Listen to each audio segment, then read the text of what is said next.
Welcome to the Pharmacist Voice Podcast, episode 223. I'm the host, Kim Newlove. My guest today is Dr. Erin L. Albert. Among other things, she's a pharmacist and an attorney. She currently serves as Vice President of Pharmacy Relations and Chief Privacy Officer at Cuban Cost Plus Drug Company, which is a public benefit corporation. We'll be discussing pharmacy law and also Erin's book, The Life Science Lawyer. And I'm so excited, you will hear a sample of the book read by Erin. Stay tuned all the way to the end of the episode to hear that sample. This is episode 4 of 15 in my Pharmacist Authors series. I'm glad to have you on board today. I hope you enjoy this series. Want to hear all the episodes in this series? Subscribe to or follow the Pharmacist Voice podcast on your favorite podcast player and YouTube to get each new episode right when it comes out. You can also search my back catalog for all the first episodes in this series. If you missed the first 3, not a problem, you can still catch up. If you're new to the Pharmacist Voice podcast, welcome! Again, my name's Kim Newlove and I'm the host. I'm a pharmacist by training, but I'm not in clinical practice anymore. I am a voice actor and a podcast host. I graduated from the University of Toledo College of Pharmacy with my BS Pharm in 2001. Among other things, I narrate audiobooks for pharmacists. If you have a project in mind, whether it's an audiobook, a medical narration project, or something podcast related, contact me through my website, thepharmacistvoice.com.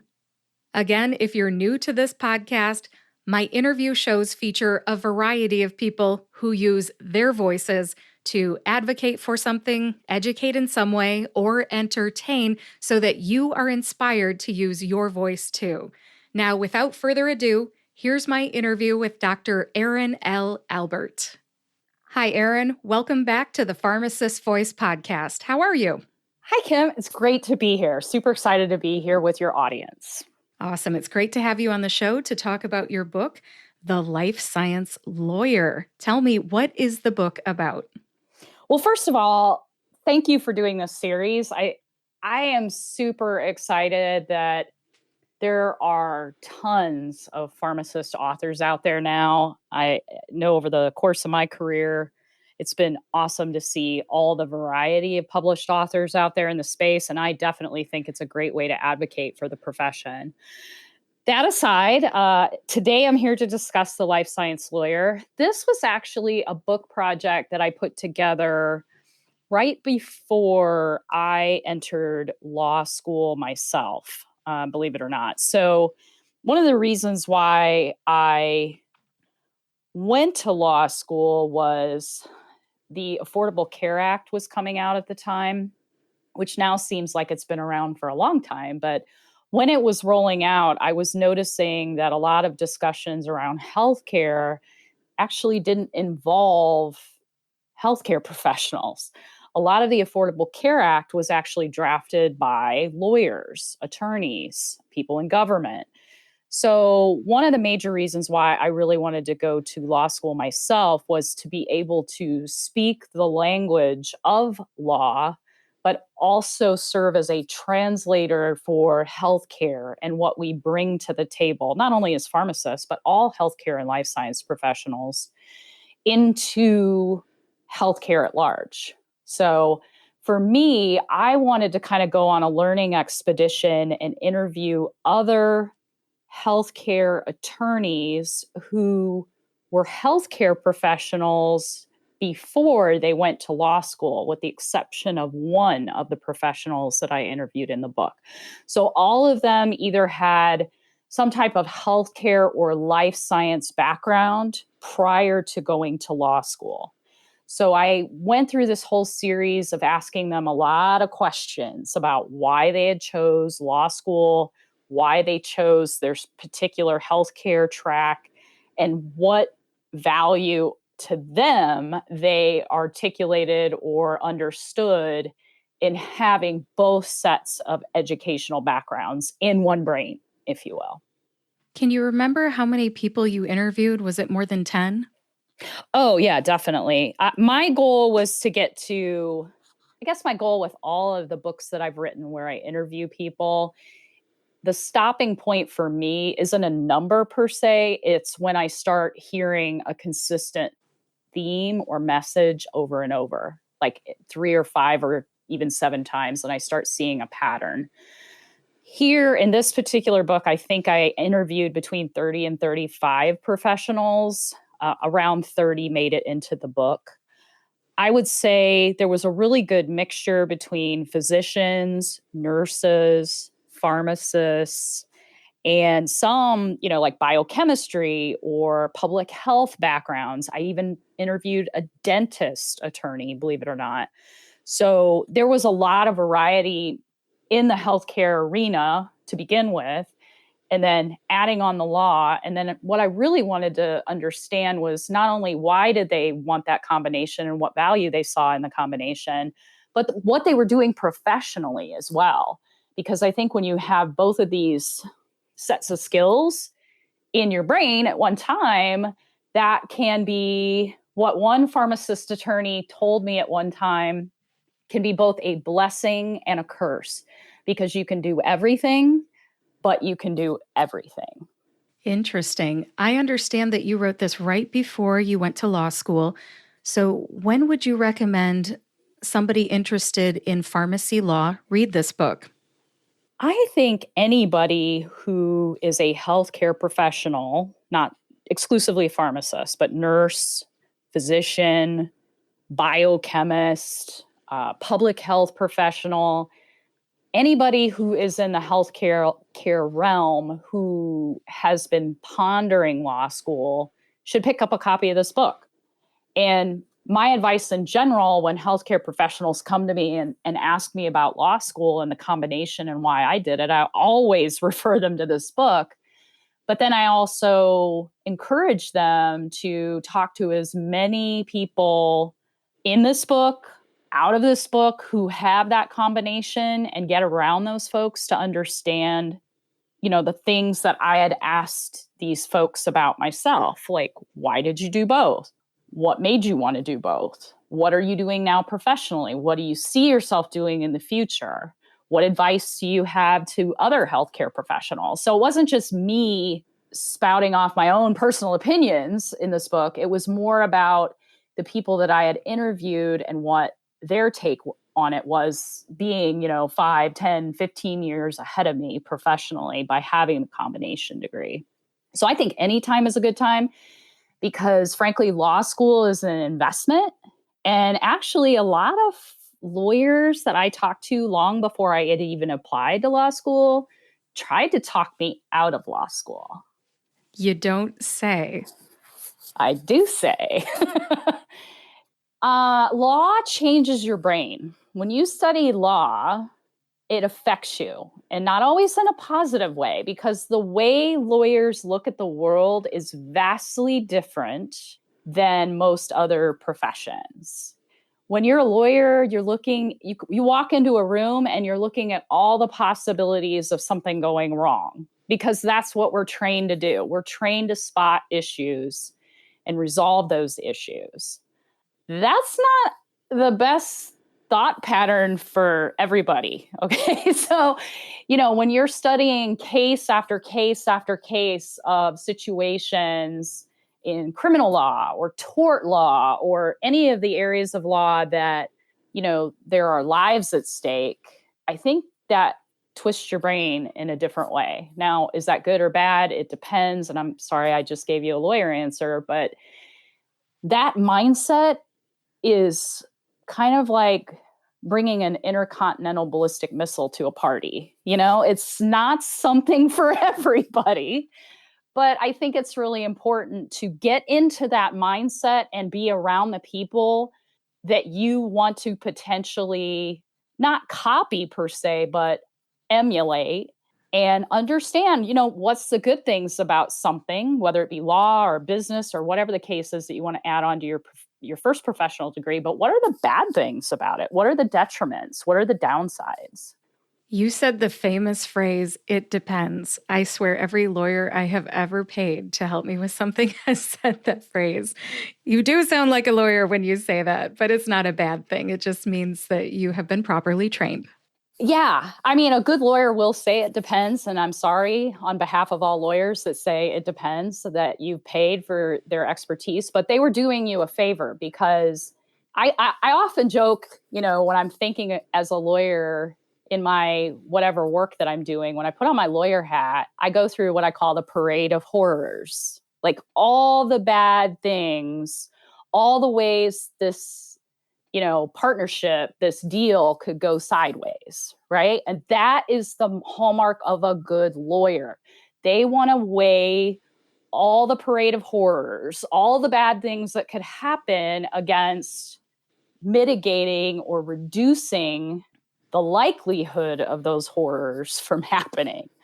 So it's not my favorite thing to go down the parade of horrors either, but that's part of being a good lawyer, is you have to think ahead, you have to see ahead, and you have to kind of forecast how something can go wrong or poorly in order to protect the interests of your client. Well said. Erin, who's the audience for this book?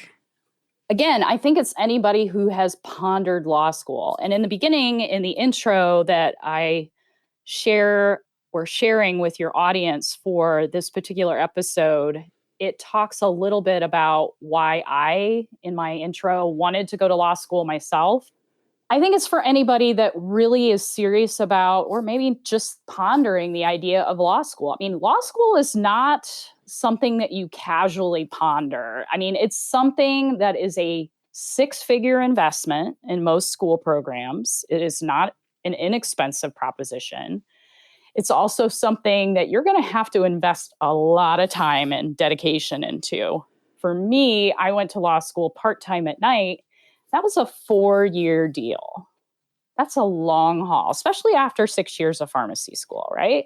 Much respect. Yeah. So before you just, willy-nilly say, hey, I think I want to go to law school, I think everybody that has that kind of inkling of an idea, plus the healthcare background, might benefit from this book.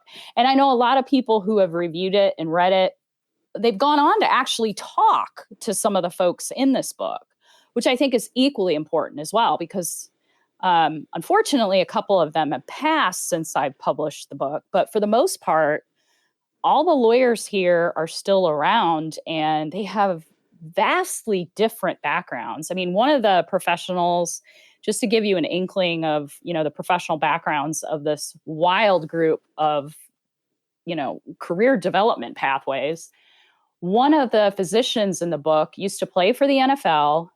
He went to medical school, then he went to law school. And when I interviewed him, he was working for a think tank that worked on longevity and in extending life. Now I think he might be an investor and working in a lot of different startups. But what a cool background, right? Like, these are people that are One of a kind. super bright. Yeah, it's haute couture career development, essentially, because all these people have such cool, diverse backgrounds. Again, the blessing and the curse is you'll be able to do whatever you choose to do if you have both backgrounds. But just getting a lay of the land and just hearing from 30 professionals and what paths they chose, I think is very helpful if you're trying to figure out where you want to end up as well down the road. I totally agree. You should definitely talk to people who already do the thing that you want to do and just find out, especially the pitfalls. What would they do over again if they had a second chance? Those are the things that are valuable as hearing their success stories, in my opinion. Yeah, and just the network of professionals. I have to give a shout out to one of my mentors who helped me with this book immensely. His name is Joe Fink. He just recently retired from the University of Kentucky. He too is a pharmacist attorney. After I interviewed him for the book, he was so kind to connect me to other pharmacist attorneys, healthcare attorneys, but also introduced me to the American Society for Pharmacy Law. there's a whole group of us out here that are, at this intersection of pharmacy and law. And through that society, of which I had the honor to serve as president last year for the organization, there have been wonderful connections and such diversity when it comes to career development that still to this day, I'm so thankful that I put this book together, not only, for the book itself, but more importantly, for the network of professionals that have come together for this particular publication. I know that you are very well connected with many, many people from diverse backgrounds on LinkedIn. Can you tell me, is that how you met the individuals that you interviewed for this book? Actually, no. Most of these professionals are not on LinkedIn. They're not prominent on LinkedIn. And I don't know if I don't know what that is. If that's, I'll say it because I'm a pharmacist attorney now. I can say it. Maybe there's a paranoia, like lawyers don't really like to be online as much in some instances. There's a lot of ethical rules around promotion and clients promoting you as well. So there might be some skepticism in social media platforms. I mean, I'm speculating because I'm not in that camp, but a lot of these folks are actually not prominent on social media. So no, it was not through social media per se. It was more through my mentor, Joe Fink, and other professional societies like ASPL. And it's old school network, not new school network. I was just going to say that's old school networking. Now, I know that you had a lot to do with ASPL when you were the president. What's your role with them right now? Sure. So that's a great question. Thanks for asking. I serve on the board of directors as immediate past president. And right now, one of my primary charges is as chair of the newly formed credentialing committee for ASPL. One of the new credentials that we put together last year, and we had our inaugural class, was the Diplomat of the American Society for Pharmacy Law class. It is a year-long mid-career leadership development program for people who are at the intersection of pharmacy and law. So maybe they're well established in their career pathway, but they want to learn how to level up their leadership when it comes to a broader point of view other than their own company, serving on association boards or in committees, learning from thought leaders who have gone before them in the intersection of pharmacy and law as well. And so we're in the process right now of putting together our second DASPL class, which will have applications open for this summer. So as this is publishing sometime in June, you should be on the lookout at aspl.org if this sounds of interest to you professionally. There are some commitments in terms of time, and there is a project component to the DASPL. And it's, I think, really great to bring along the next generation of leaders, not only in pharmacy law, but as well the old school networking that we just talked about, right? Because a lot of this organization, a lot of these professionals don't embrace social media. They're not quite new school. There's a lot of old school networking going on. So I'm excited about this. Credentialing to me is a great way to develop your career. You don't always have to go back to the, hallowed halls of an academic institution to develop your, career. I think there's so many ways, and I think a credential like a DASPL is one of the many ways now where we can develop our careers. The credentialing is great, but also I think you might have told me this at one point, or maybe I read it. There's a mentorship piece. Is that right? Absolutely. Each DASPL candidate is connected with one-on-one a mentor. The mentor is, at least for class one, was a past president or someone that's heavily involved on the former board of directors, for example, or current board of directors with ASPL. So you get that one-on-one mentorship. There is a longitudinal project that you complete and you give a final CE presentation at our annual meeting for. And we have a leadership seminar series as well, where you get up close with, people that are in Congress who are pharmacists, or people like Elisa Bernstein, who, is running APHA, or former heads of government agencies in healthcare and pharmacy. So I really think all of those components together lead everyone down different pathways. They can kind of kick the tires in terms of career development for themselves. Maybe post school, yeah, I'm good. I got, I'm on my partnership track or at my firm, or I'm working for CMS and I'm good, or I work for a pharmaceutical industry and I want to spend the rest of my career here. But what else is there? And so I think opportunities like diplomat programs, leadership programs, and credentialing are different ways that you can explore and develop your career. This is great info. We're covering a whole spectrum here. The before you go to law school and the, when you're 5 years out and you want to do the DASPL thing. This is kind of cool. It is. It is. Yeah. And, like our board, we had discussions about we're really great as a society at ASPL with the early career professionals. Like ASPL has scholarships for pharmacists, for example, who go to law school. We have, a lot of programs for early career pharmacy lawyers, where we also have it at the end too. If you're a retiree, you get a special membership level to ASPL. Where we're kind of struggling is the middle. And I think, honestly, a lot of associations are doing that too. How do you engage the next level of leaders when everybody is busy, everybody's swamped, everybody has too much on their plate? This might be a great way to do that. Get everybody exposed in the cadre or the class to a variety of leaders who have been there, done that, and that inspires them to, in turn, get involved.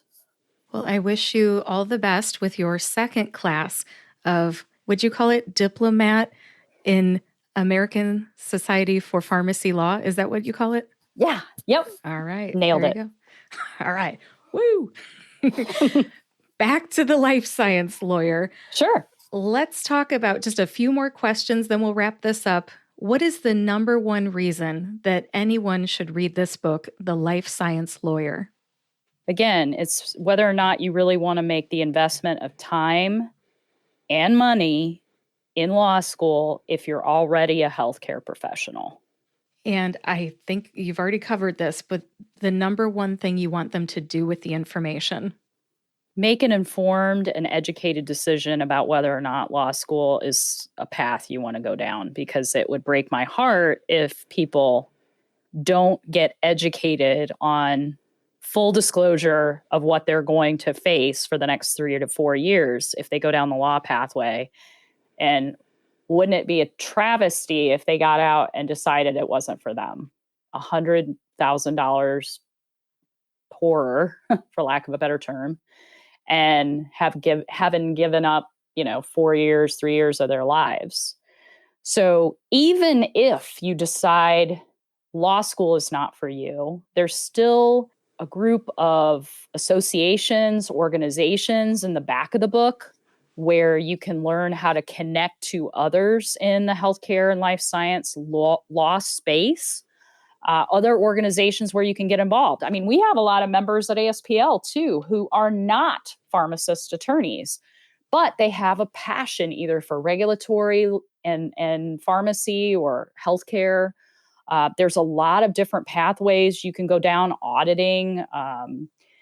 There's a lot out there without a law degree on top of the healthcare background. So even if you've chosen or decided after reading these interviews that maybe law school is not for you, at least there's a list of resources in here and 30 professionals that you can either reach out to or study on your free time to understand what drove them to the career paths that they have and whether or not it would be a cool opportunity for you.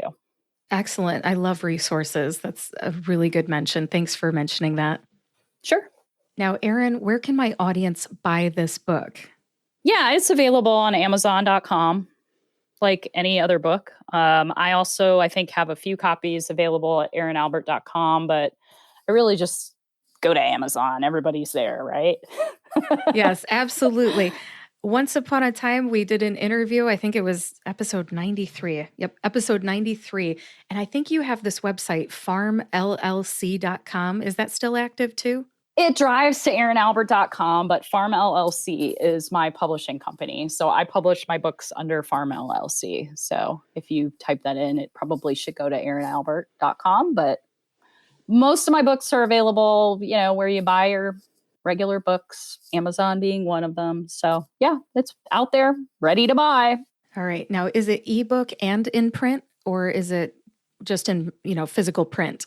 I believe it's still in both, but most people that purchase it get a hard copy of the book. Got it. Got it. All right. Well, thank you so much for sharing the sample. I hope my audience loves it, but unfortunately, the whole full audiobook is not available at this time. Erin, if you ever want to make the audiobook, I'm going to cheer you on right here from Ohio. God bless you, Kim. You've always been all over me about turning all my books into audiobooks. And I promise you will be the first one I come to if and when I ever find the time to turn my books into audiobooks. All right. Awesome. I'm cheering you on to write whatever books you end up writing. And if you ever turn anything into audio, I'm going to cheer even louder. Erin, is there anything else that you would like to share as we wrap this up? Just a little pitch on the day job. I work at Mark Cuban Cost Plus Drugs. If you've never heard of us, go to costplusdrugs.com. Please check us out. We are trying to help the 30 plus a million Americans that have no healthcare choices get affordable, safe medication. So you can check us out, or if you know somebody that needs help with their medications, costplusdrugs.com. Awesome. Erin, thanks again for being here on the Pharmacist Voice podcast. You take care. You too. Thanks, Kim. Great interview. Thanks again to Dr. Erin L. Albert for being my guest here on the Pharmacist Voice podcast, episode 223. Next, I'm going to share the sample of Erin reading The Life Science Lawyer. I'm so excited. I hope you enjoy this. Hang around afterwards. I'll end the episode with a few comments. Enjoy. The Life Science Lawyer by Erin Albert. Copyright 2009, Farm LLC. All rights reserved. Introduction. Ever since I was little, a lot of people have been consistently asking me the following question. What do you want to be when you grow up? I've never really had a clear-cut, easy, one-word answer. My parents were always supportive of whatever I chose to be or do professionally, although neither had the opportunity to graduate from a traditional four-year college. I always thought I would have a lightning bolt moment, one in which I would be clearly shown a distinct pathway of what I should be doing with my life. I am less than a week away from my 37th birthday, and I still, to this day, don't have a good answer. No lightning bolts yet. I've had a myriad of ideas from being a nun, even though I'm not Catholic and clearly invented the idea back in the day when I thought boys were icky and the sound of music was popular, to a kindergarten teacher, because my own kindergarten teacher, Mrs. Stoneburner, rocked. To a Broadway singer and actress, I was Sister Sarah in Guys and Dolls. When I entered high school, I had a lot of academic loves, but one of them was chemistry. I was also intrigued by biology and medicine, but had a very long conversation with my dad, who suggested I find a career that wouldn't consume my life. I then considered and chose pharmacy. My dream to become a pharmacist was nearly crushed during the summer after my college freshman year when I took organic chemistry at the University of Notre Dame and didn't exactly exceed with a stellar grade. I am convinced, however, refluxing in a hot, sweaty, unair-conditioned lab must be a level of Dante's Inferno. However, I persevered, achieved, and eventually graduated from the best pharmacy school in the world, Butler University. Of course, in my totally biased opinion. The best thing about a pharmacy degree and subsequent pharmacist license is that one can do a million different things with the education. I have had the fortune of practicing in retail community pharmacy, the pharmaceutical industry in several capacities, academia, and even entrepreneurship as a business owner in pharmaceutical consulting. When I went back to school to earn my Doctor of Pharmacy degree, or PharmD, I had the option to complete a rotation in pharmacy law. I had two very interesting projects on that rotation, which occurred at my employer at the time in their near Boston headquarters. Even though after I went on the rotation, I didn't feel ready to just run out and apply to law school, the idea of law school gnawed at the back of my mind as something really fascinating to one day study in more detail. I realized that much like pharmacy, a law degree could open several different doors, and lawyers could do a lot of different things with their education. Nice work, Erin. It is awesome to hear her narrate part of her book. I love it. As she said, I've been cheering her on to narrate her books for years. Just for clarification, the whole book is not available, just that one sample. And thanks again, Erin. Nice work. All right, as we wrap this up, I want to make just a few comments. First of all, I think we can all agree that law school is an investment. It's an investment in time and money. Therefore, anyone in healthcare who's considering law school would benefit from reading The Life Science Lawyer by Erin Albert. So pick that up if you are considering law school. All right, second comment.